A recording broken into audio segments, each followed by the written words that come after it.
Bonjour, bienvenue à vous tous pour ce webinaire dédié au PGE, donc le PGE est maintenant, qui est mené par la Chambre des métiers de l'artisanat Auvergne-Rhône-Alpes en partenariat avec Fidance du groupe SFC, qui vous accompagne dans l'ensemble de vos projets de financement et de vos relations bancaires. Je vais laisser la parole à Monsieur Sébastien Lavastre pour vous faire la présentation justement sur le PGE et des différentes options que vous pouvez actionner à partir de maintenant. Bonjour à tous, merci Mathieu. Vous m'entendez bien? Là, on vous entend bien. Ah, super, nickel. Donc bonjour à tous. Ce que je vous propose, c'est dans le quart d'heure, 20 minutes qu'on va passer ensemble, c'est de vous rappeler ce qu'est le PGE pour celles et ceux qui n'en auraient pas encore entendu parler. Vous parler des nouveautés du PGE et puis on va insister ensemble sur certains points qui me paraissent être extrêmement importants au vu du contexte actuel. Alors déjà, le PGE, c'est donc le prêt garanti par l'État. C'est une enveloppe de 300 milliards d'euros mobilisable depuis le 25 mars 2020. Au départ, vous aviez jusqu'au 31 décembre 2020 pour faire une demande auprès de votre banquier. Ça a été porté au 30 juin 2021, si et seulement si l'enveloppe de 300 milliards n'était pas encore atteinte. Alors en fait, 300 milliards, c'est le montant maximum auquel l'État va se porter garant. Mais c'est les banques qui vont distribuer ces milliards d'euros. À ce jour, on n'a pas vraiment de visibilité sur l'utilisation de l'enveloppe. Les dernières stats parlaient de 200 milliards. Il y a certaines entreprises, notamment du CAC 40, qui ont levé 500 millions d'euros. Ça va assez vite. Voilà, pour l'instant, on n'entend pas dire qu'il se pourrait qu'il n'y ait plus d'argent dans l'enveloppe PGE.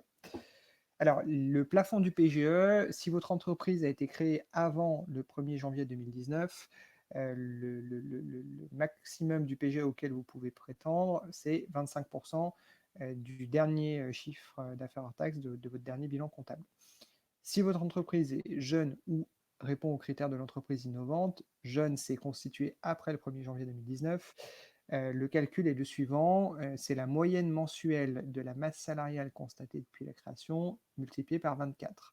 Ça veut dire quoi? Premier constat, vous avez une entreprise dans laquelle vous avez bénéficié de l'ARE, par exemple.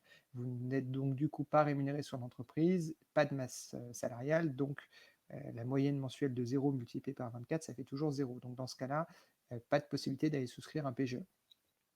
Ces deux plafonds-là, c'est dans le cadre du PGE dit classique, qui est sorti le 25 mars 2020. Et puis est apparu le PGE saison, qui est ni plus ni moins que le même PGE, mais le mode de calcul du plafond est différent pour répondre aux problématiques des entreprises avec une activité dite saisonnière.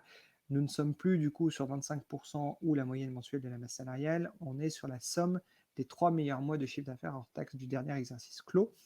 Un cumul des deux PGE est possible. Si vous avez fait un PGE et que vous pouvez prétendre à un PGE saison, c'est tout à fait possible, mais le montant global obtenu PGE classique plus PGE saison doit rester inférieur au plafond du PGE saison qui, par définition, est censé être le plafond le plus important des deux.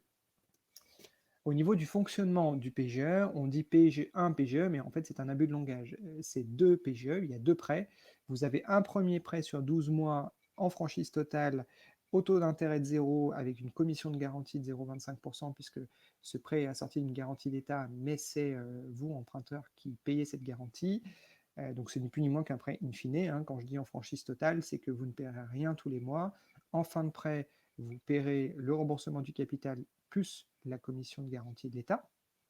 Et à l'issue de cette première année, vous aurez plusieurs possibilités, soit laisser ce PGE se rembourser tout seul et puis voilà, plus de PGE, soit décider de transformer ce prêt in fine en prêt amortissable sur une durée pouvant aller de 1 à 5 ans avec un taux d'intérêt qui est théoriquement compris entre 1 et 2,5, et ça, je dis, c'est théorique avec un T majuscule, puisque le ministère des Finances a annoncé des taux d'intérêt qui n'ont pas grande valeur aujourd'hui, puisque ce qu'il faut savoir, c'est que sur cette partie-là, les banques ont l'interdiction de prendre une marge pour pouvoir bénéficier de la garantie d'État. Donc elles vont réappliquer ce qu'on appelle un taux de marché, le taux auquel elles se financent.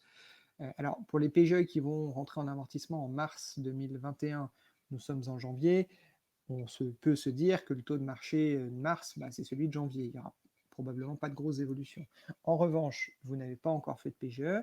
Vous faites un PGE demain qui rentrera en amortissement en janvier 2022. Personne ne connaît les taux de marché à horizon 1 an. C'est impossible.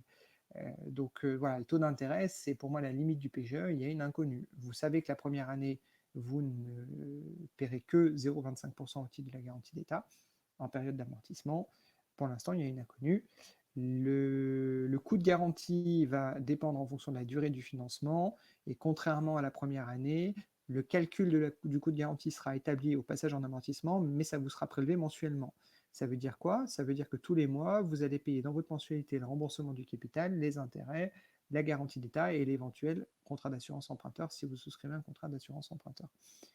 La deuxième évolution du PGE qui a été annoncée assez récemment, c'est qu'il est possible d'opter pour un différé supplémentaire. Alors attention, par rapport à ce qui a été communiqué dans les médias et ce qui a été interprété, à la base, Bruno Le Maire, ministre des Finances et de l'Économie, avait souhaité bénéficier d'un an de différé total supplémentaire, c'est-à-dire de doubler la première année.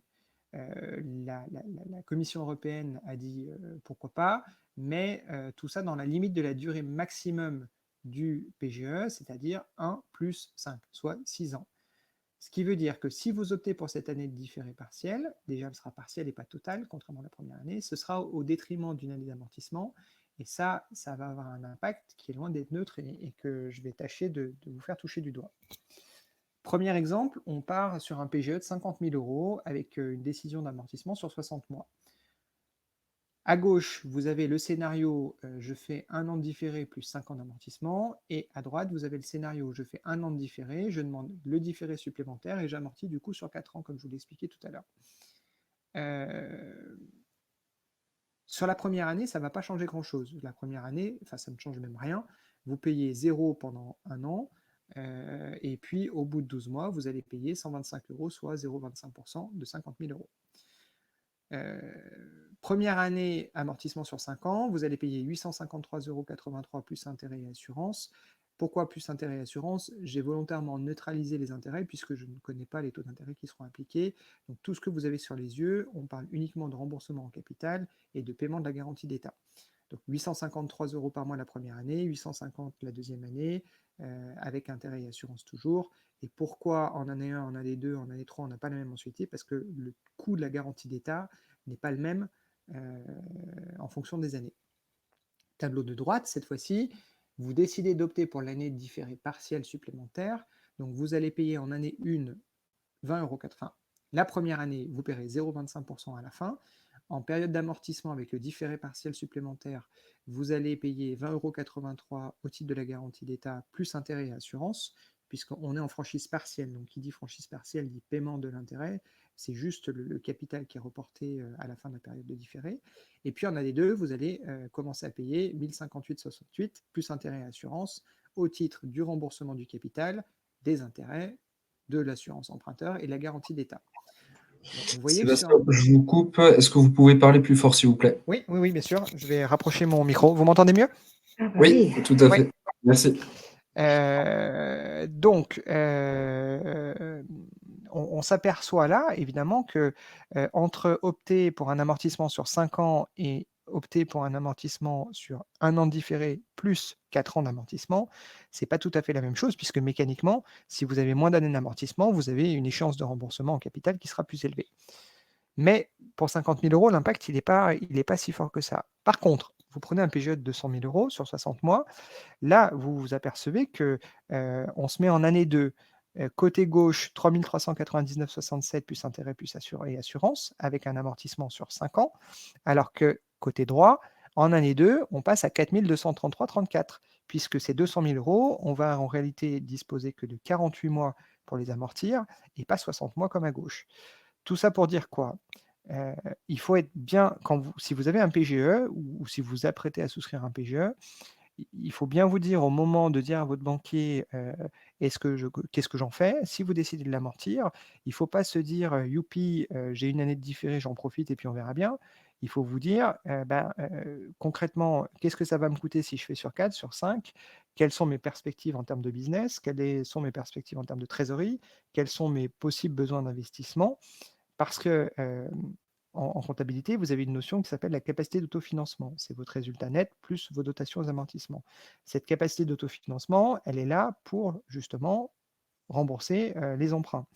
Si vous avez une capacité d'autofinancement, qui est complètement, absorbée par, le remboursement de vos dettes en cours et de l'éventuel PGE, si vous avez des besoins d'investissement futur, le jour où vous aurez un besoin d'investissement, le banquier va vous dire: «Vous n'avez pas la capacité d'autofinancement pour, donc je ne peux pas vous financer».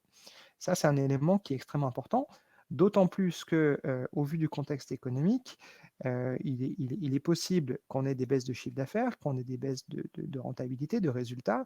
Donc on peut se dire qu'on va avoir des capacités d'autofinancement qui vont avoir, tendance à baisser, sauf si vous êtes dans un secteur d'activité où vous sortez finalement plus par le haut que par le bas.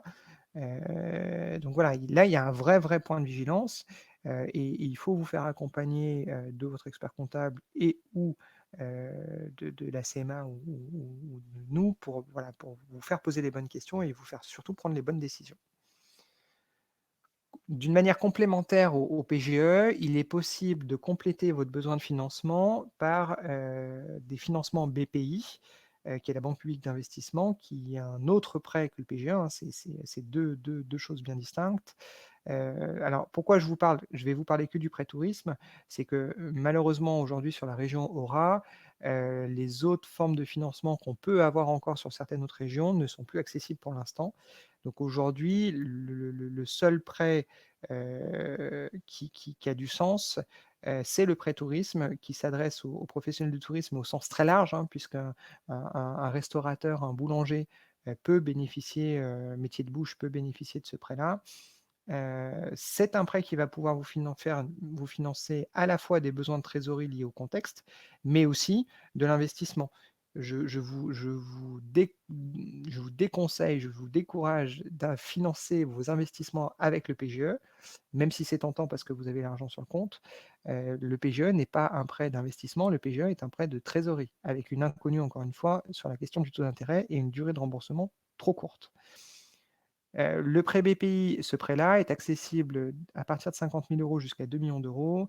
Les durées de remboursement sont assez souples puisqu'on peut aller jusqu'à un différé de 2 ans et un amortissement de 10 ans, donc au total 12 ans. Le taux est fixe en fonction de BPI, c'est BPI qui donnera le taux. Pas de garantie personnelle. La contrainte du prêt BPI, quel qu'il soit, c'est que, BPI est une banque d'investissement et pas une banque de flux. Ça veut dire quoi? Ça veut dire que pour que BPI mette 1 € sur la table, il faut à la fois que vous ayez 1 € de capitaux propres dans votre entreprise et 1 € de prêt bancaire en face. 1 € de prêt bancaire, ça peut être un prêt que vous avez déjà fait il y a moins de 6 mois, que ce soit un PGE ou pas, ou un PGE. C'est-à-dire que vous êtes une activité de bouge, vous avez besoin de 100 000 € pour votre trésorerie pour faire face à vos investissements. Pour un peu que vous ayez ces 50 000 € de capitaux propres, on peut aller chercher un PGE ou un prêt bancaire classique de 50 000 € et faire effet de levier auprès de BPI avec un prêt tourisme. Quelques remarques sur le PGE. Le PGE est un concours bancaire supplémentaire pour sécuriser la trésorerie de votre entreprise. Il ne doit pas venir en remplacement d'un concours bancaire court terme déjà existant, quel qu'il soit. On s'est aperçu que, certains établissements bancaires disaient aux clients: On veut bien vous faire un PGE, par contre, vous allez me signer un petit courrier là sur papier libre en me mettant que, finalement, vous n'avez plus besoin de votre autorisation de découvert». Ça revient à quoi? Ça revient à transférer le risque que la banque portait vers l'État. C'est pas l'objectif du PGE. L'État a fait le constat qu'au vu du contexte, les banques allaient devoir mouiller un peu plus le maillot que ce qu'elles font déjà, et pour inciter les banques à le faire et pour assurer la stabilité du secteur bancaire, elle a dit: «Bah, OK, ce que les banques vont faire en plus, je vais donner ma garantie à hauteur de 90 ce qui est plutôt bien pour la banque».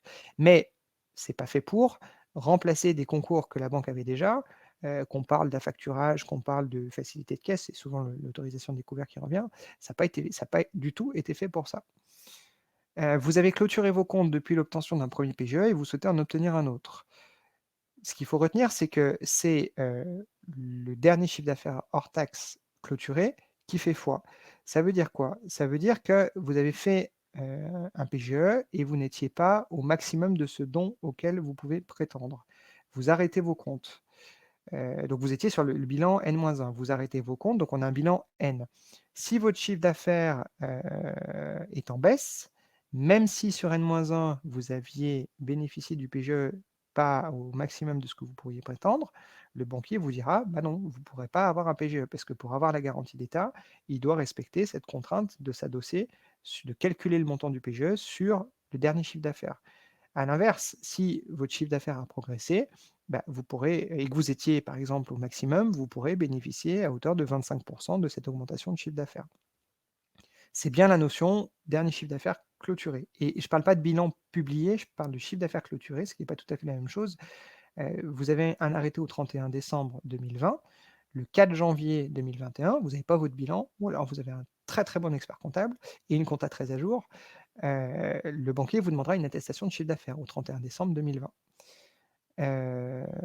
En ce qui concerne l'assurance emprunteur, il faut bien vous dire que la banque, en faisant du PGE, elle ne gagne rien. Donc, il y a des établissements bancaires ou des collaborateurs plus exactement, qui essayent de rentabiliser ça en essayant de vous vendre des assurances emprunteurs. L'assurance emprunteur, elle est facultative, elle n'est pas obligatoire, donc c'est à vous de dire je souhaite être assuré ou pas. Et il faut garder à l'esprit que en termes d'assurance, vous pouvez vous assurer auprès de la banque ou auprès d'une compagnie via ce qu'on appelle une délégation d'assurance, qui est souvent 3, 4 fois moins cher avec des garanties équivalentes. Mais ça, le banquier, il ne vous le dira pas forcément, même s'il a un devoir de conseil et que même s'il sait pertinemment que vous pouvez vous assurer mieux et moins cher, malheureusement, l'intérêt de l'établissement prime des fois un peu au détriment du devoir de conseil. Ça, c'est un autre sujet.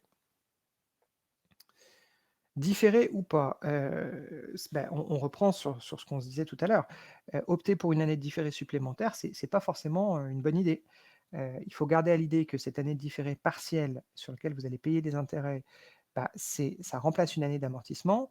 Donc il ne faut pas que, finalement ce confort que vous avez, en année 1 de la période d'amortissement, bah, vienne détériorer votre CAF, votre trésorerie sur du long terme. Puisqu'en gros, ça viendrait à dire, bah, j'utilise un outil qui est là pour sécuriser ma trésorerie, mais qui au final la dégrade. Donc il y a vraiment une décision de gestion qu'il ne faut pas prendre à la légère et il faut vous faire accompagner de votre expert comptable pour faire un plan de trésorerie et faire un peu le point sur vos investissements. Et ça va vraiment être du cas par cas. Ça va dépendre de chaque secteur d'activité et il n'y a pas un dossier qui aura... Quand je suis interrogé par mes clients, je n'ai jamais 2 fois la même réponse, sauf à tomber sur le même secteur d'activité, aux mêmes étapes de développement, avec les mêmes besoins, mais ça n'arrive jamais. Euh, Vous vous posez la question de savoir, bah, votre PGE dans 12 mois, qu'est-ce que vous en faites? Encore une fois, voilà, c'est au cas par cas. Je vais prendre 2 exemples. Vous prenez votre entreprise a morflé, de par le contexte actuel, mais vous savez que vous allez avoir des investissements à réaliser. Là, je vais plutôt avoir tendance à dire: «Bah, attention, au vu de la dégradation de l'activité, vous risquez d'avoir un bilan qui se dégrade, une CAF qui baisse. Vous risquez de vous retrouver face à des refus de banque parce qu'elles ne pourront pas vous n'aurez pas la capacité de financer vos emprunts, de rembourser vos emprunts. Donc la banque vous coupera l'accès au crédit. C'est peut-être le moment d'aller renforcer les PGE pour quand même accumuler de la trésorerie pour faire face aux investissements dont vous pourriez avoir, surtout si ce sont des investissements stratégiques qui pourraient nuire à votre activité si vous ne les réalisez pas. Au contraire, une entreprise qui a pas trop de sujets sur l'accès au crédit, faut bien avoir en tête quand même que pour un banquier, PGE égale difficulté, alors que c'est pas le cas, hein. PGE, c'est, aujourd'hui, moi j'encourage tous les dirigeants d'entreprise à aller souscrire un PGE, même si vous pensez ne pas en avoir besoin, parce que vous n'avez pas de boule de cristal, hein, moi non plus. De se dire: «Je le mets de côté pendant 12 mois, ça me coûtera au pire que 0,25 et puis dans 12 mois, si je peux m'en passer, je m'en passe et si finalement, bah, ça me pourrait me servir d'avoir, tout ou partie de ce que j'avais emprunté», bah, de se poser les bonnes questions et de voir sur quelle durée on rembourse. Mais c'est un point qui est très important sur, voilà, j'insiste beaucoup, mais vous avez tous au quotidien des décisions stratégiques à prendre. En ce qui concerne le PGE, si vous ne l'avez pas, la réponse est faites un PGE. Et la deuxième sujet, c'est au moment de la rembourser. Donc bientôt, si vous faites partie des premiers à avoir souscrit un PGE, ou demain, si vous faites un PGE aujourd'hui et que vous vous poserez cette question dans un an, Voilà, ce sont des éléments qui sont des points de vigilance et il faut bien avoir en tête. Voilà. Ce que je vous propose, c'est que vous pouvez poser des questions via le chat. Mathieu me fera remonter les questions et puis je vous propose d'y répondre. Alors, tant que ce sont des questions générales, je pourrais répondre. Ce matin, on avait par exemple des questions un peu plus spécifiques. Je ne pourrais pas rentrer dans le détail parce que je vais avoir besoin de faire une découverte et d'avoir une vision complète. Et ça, à ce moment-là, vous aurez mes coordonnées et je vous propose qu'on prenne le temps d'échanger et que je puisse vous apporter la bonne réponse. Alors, nous n'avons pas de questions pour le moment. Alors, on va attendre un petit peu parce que ce matin, c'est toujours pareil. Il faut qu'on attende la première question pour qu'ensuite on arrive à... En avoir beaucoup, beaucoup plus.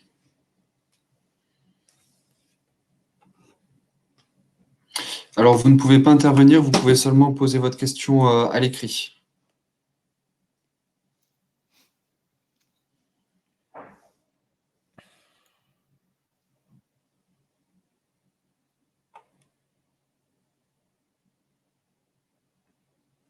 Très bien, on patiente. Au pire, pour animer, on peut reprendre une question de ce matin. Je sais pas, là. Ça va. Alors, question, la souscription d'un nouvel emprunt PGE concerne-t-elle tous les secteurs d'activité? Alors, il y a des secteurs d'activité qui sont exclus du champ de la garantie d'État. Donc ça, c'est l'État qui a dit que sur certains secteurs d'activité ou forme juridique d'exploitation, il n'y aurait pas de PGE, enfin pas de garantie d'État, donc pas de PGE. Vous l'avez sur ce slide-là, les SCI ne sont pas éligibles au PGE, les établissements de crédit et les sociétés de financement. Et il me semble même tout ce qui est promotion immobilière. En fait, si on prend du recul, l'État a exclu du champ de sa garantie toutes les activités susceptibles d'utiliser le PGE pour faire de l'investissement et générer de la marge, de la valeur ajoutée. Ce n'est pas l'objectif du PGE. Deuxième question, j'ai fait mon PGE en avril. Si je le rembourse en entier en avril, puis-je en refaire un à nouveau?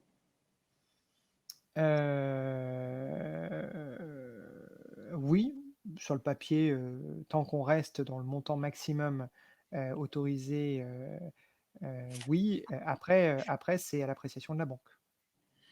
Alors, j'ai eu le cas, moi, de clients qui me disaient bah, je vais rembourser, comme ça, je vais bénéficier d'une année finalement supplémentaire. C'est à l'appréciation de la banque, puisque c'est la banque qui restera seul décisionnaire sur l'octroi ou non du. Le PGE n'est pas un droit. Le seul droit qui est attaché au PGE, c'est de bénéficier de la garantie d'État. Mais la banque peut très bien vous dire je ne souhaite pas vous faire de PGE. Alors, il y a des procédures possibles, hein, mais ça restera la banque qui est le seul décisionnaire. Ok.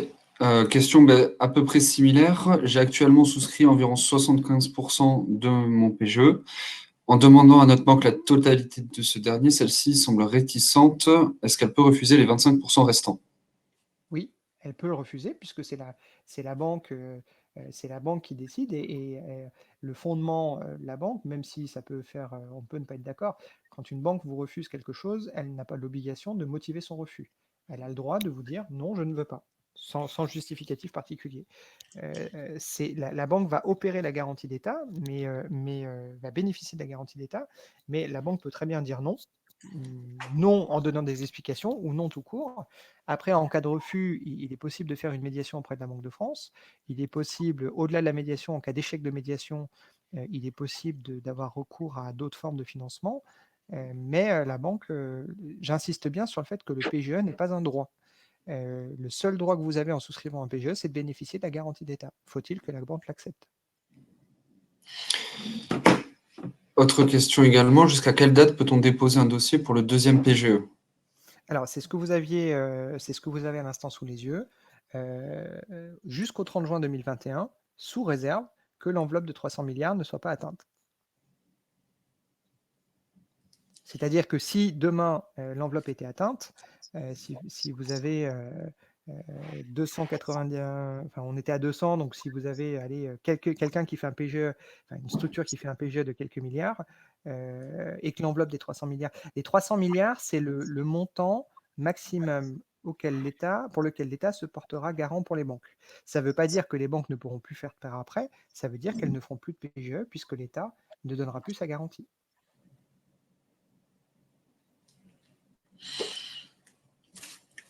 Alors, pour compléter ce que je vous dis, personne ne sait aujourd'hui quelle sera la position du ministère des Finances si on était au maximum des 300 milliards après-demain et qu'il y avait encore de PGE. Est-ce qu'ils accepteront d'augmenter ou pas ça... Et puis ça va dépendre aussi de la Commission européenne, puisque comme on l'a vu tout à l'heure, Bruno Le Maire se souhaitait cette année différée et la Commission a refusé.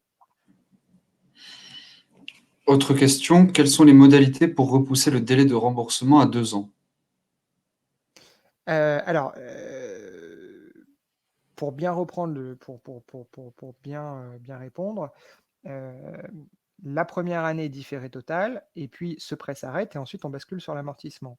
Si la question c'est comment je demande à mon banquier de bénéficier de ce différé partiel supplémentaire, bah, c'est tout simple, hein. À partir du moment où le banquier va vous dire, monsieur le client, qu'est-ce que vous voulez faire de votre PGE, parce que là, il arrive à échéance et le montant va être débité du compte, bah, c'est, monsieur le banquier, je veux l'année de différé supplémentaire partielle, et amortir sur, du coup, au maximum 4 ans. Et autre question encore, peut-on rembourser d'un coup une partie du PGE, donc pas en totalité, et le reste en mensualité? Et surtout, je pense que la question principale est, est-ce intéressant? Eh ben, alors, oui, c'est ce que vous avez sous les yeux sur le slide. Le remboursement, il peut être total ou partiel. Ça veut dire que vous avez un PGE de 50 000. Au bout de 12 mois, les 50 000 € plus les 0,25 sont débités du compte. Vous pouvez très bien soit rembourser et puis rien faire, dire bah, finalement j'ai eu 50 mais j'aimerais amortir que 20. Est-ce que c'est intéressant? Là, il m'est bien impossible de vous répondre. Ça va dépendre du diagnostic qui sera avant de répondre à la banque. Il faut faire un diagnostic sur votre activité. Il faut faire un diagnostic avec votre expert comptable pour avoir une vision prévisionnelle de votre trésorerie, de vos investissements. Et pour ces diagnostics, on vous encourage à prendre contact soit avec Finance via les coordonnées de Monsieur Lavastre et Madame Barros, Oui, Barros. ou moi-même à la CMA, qui sont à la fin du PowerPoint que nous vous présentons. Alors, pour compléter ce que vous dites, Mathieu, nous, que ce soit la CMA ou que ce soit nous, on va venir pour apporter un niveau supplémentaire par rapport à l'expert comptable. À mon sens, la bonne solution de gestion, c'est je fais le point sur mon activité, je me rapproche de mon expert comptable ou de la CMA si vous n'avez pas d'expert comptable ou de nous. Mais pour une structure qui a déjà un expert comptable, vraiment, il faut... nous, on va apporter l'expertise et le recul qu'aura pas forcément l'expert comptable, parce que lui, il va vraiment être dans la compta, la tenue comptable et l'aspect prévision. Mais c'est voilà, avant de prendre la décision de faire un PGE, il n'y a pas besoin forcément de consulter votre expert comptable. Pour moi, je dis à tous mes clients à longueur de journée, faites un PGE même si vous n'en avez pas besoin. Par contre, quand on en est au stade de décider de ce qu'on va faire du PGE au-delà de la première année, c'est je fais un diagnostic, je me fais accompagner, je sors un peu la tête du guidon et je regarde devant moi comment mon activité a été impactée et est-ce que, de par mon activité, on a un risque. Je prends par exemple toutes les activités liées à l'événementiel. Malheureusement, tant qu'on n'a pas de visibilité sur la sortie de la crise, et je ne pense pas qu'on en ait un demain, c'est des modèles économiques qui seront probablement et durablement impactés. Vous prenez d'autres secteurs d'activité, comme le secteur de la boulangerie par exemple, c'est des secteurs qui n'ont pas tous été forcément trop impactés. Une dernière question, je pense, qui va avec la question précédente sur le remboursement partiel et les mensualités. Est-ce que les taux seront les mêmes? Alors, non, parce que pour la période d'amortissement, la banque, pour pouvoir bénéficier de la garantie d'État, la banque a l'interdiction d'appliquer une marge. Elle ne fera que répercuter ce qu'on appelle son coût de refinancement en langage technique, donc le coût auquel elle achète elle-même l'argent. Mais ça peut varier d'une banque à une autre. Moi, Société Générale, je n'ai pas le même coût de refinancement que BNP Paribas. Donc, toutes les banques n'appliqueront pas de marge, puisque si elles appliquaient une marge, elles ne bénéficieraient pas de la garantie d'État, donc elles n'appliqueront pas de marge, puisque c'est l'intérêt quand même du PGE de bénéficier de la garantie d'État pour elles. Mais en fonction de la durée et en fonction de l'établissement, on peut avoir des différences. Très bien, merci. Et nous n'avons pas d'autres questions pour le moment.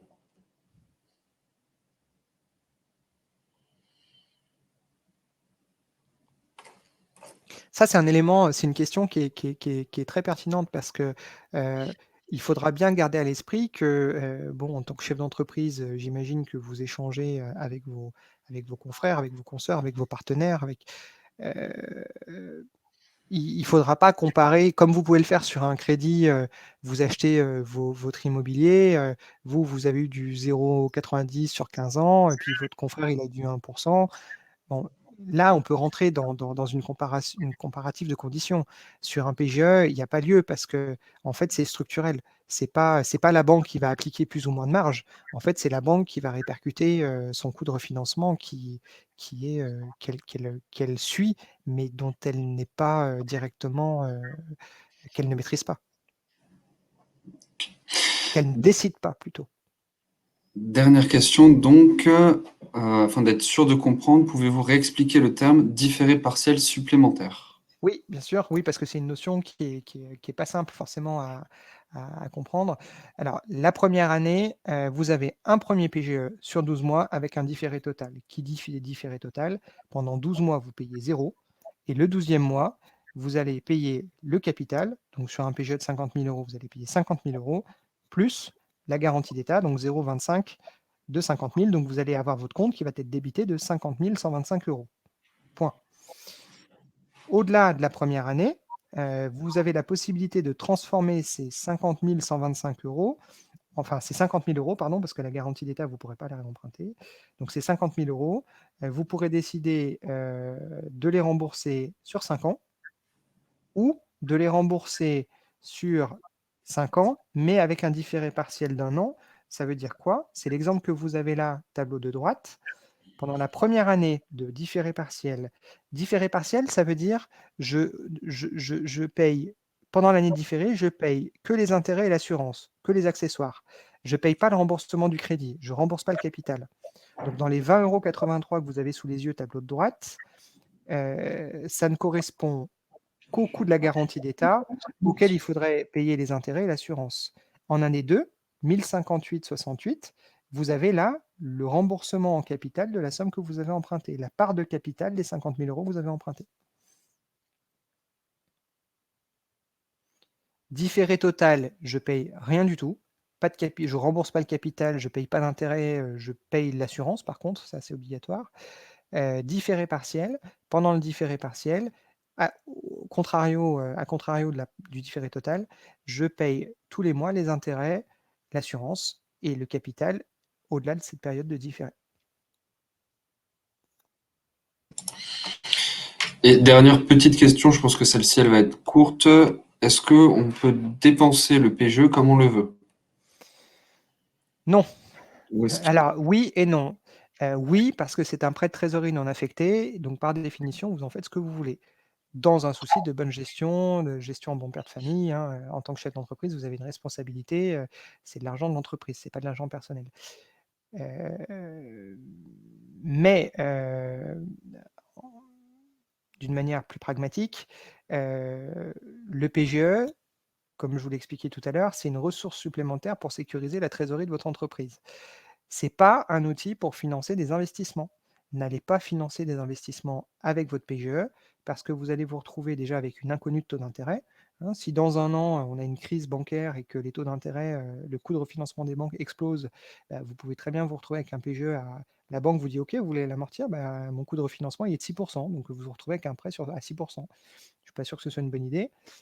On a des maturités, des durées de remboursement qui sont très courtes, 5 ans pour financer de l'investissement.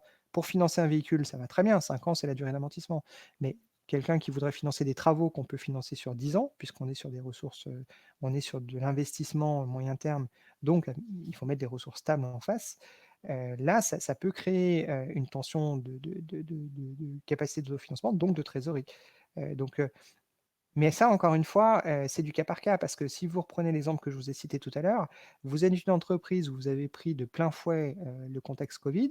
Vous savez que votre chiffre d'affaires, il va dégringoler, que même si vous avez travaillé pour maintenir votre marge, bah, du coup, chiffre d'affaires en baisse à marge d'ISO, bah, ça veut dire que votre résultat net va baisser, forte chance que votre résultat net baisse. Dans ce cas-là, j'aurais plutôt tendance à dire, bah, allez chercher le maximum de PGE, et tant pis, si vous avez vraiment des investissements indispensables à faire. Quand je dis indispensable, ça veut dire que si vous ne faites pas cet investissement-là, bah, vous mettrez à terme la clé sous la porte, parce que vos clients iront chez quelqu'un d'autre qui a cette possibilité d'investissement. Je pense, par exemple, je vais prendre un exemple bête, mais une entreprise qui fait de l'impression sur t-shirt, il y a quand même des innovations qui permettent aussi de passer moins de temps, de consommer moins d'encre, avec un gain de compétitivité à investir. Si vous investissez pas, ben voilà, c'est peut-être au détriment ou au bénéfice de vos confrères qui auraient fait cet investissement. Donc, c'est vraiment du cas par cas. Pour synthétiser ma réponse, est-ce que je peux en faire ce que je veux? Sur le papier, oui, parce que c'est un prêt de trésor non affecté.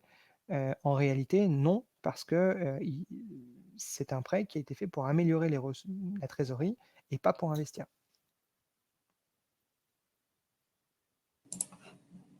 Très bien. Alors par contre, si un élément important, ne vous amusez pas à vous rembourser vos comptes courants ou à faire remonter dans vos holdings de la trésorerie liée au PGE, parce que derrière, on n'est pas à l'abri qu'il y ait des contrôles, parce qu'il y a eu des abus, hein, comme à chaque fois qu'il y a un dispositif qui est mis en place, il y a des gens qui l'utilisent à bon escient et des gens un peu moins. Quand je dis c'est fait pour sécuriser la trésorerie, c'est pas fait pour rembourser vos comptes courants et c'est pas fait pour faire remonter des fils sur votre holding si vous avez ce schéma-là. Merci. Donc, je pense qu'on va pouvoir clôturer ce webinaire. Je vous remercie, Sébastien, pour votre intervention. Merci Mathieu. Que vous retrouverez toutes nos coordonnées si vous voulez plus de renseignements à la fin du PowerPoint que nous allons vous envoyer. Et je vous souhaite une bonne fin de journée. Merci pour votre écoute et je reste à votre disposition.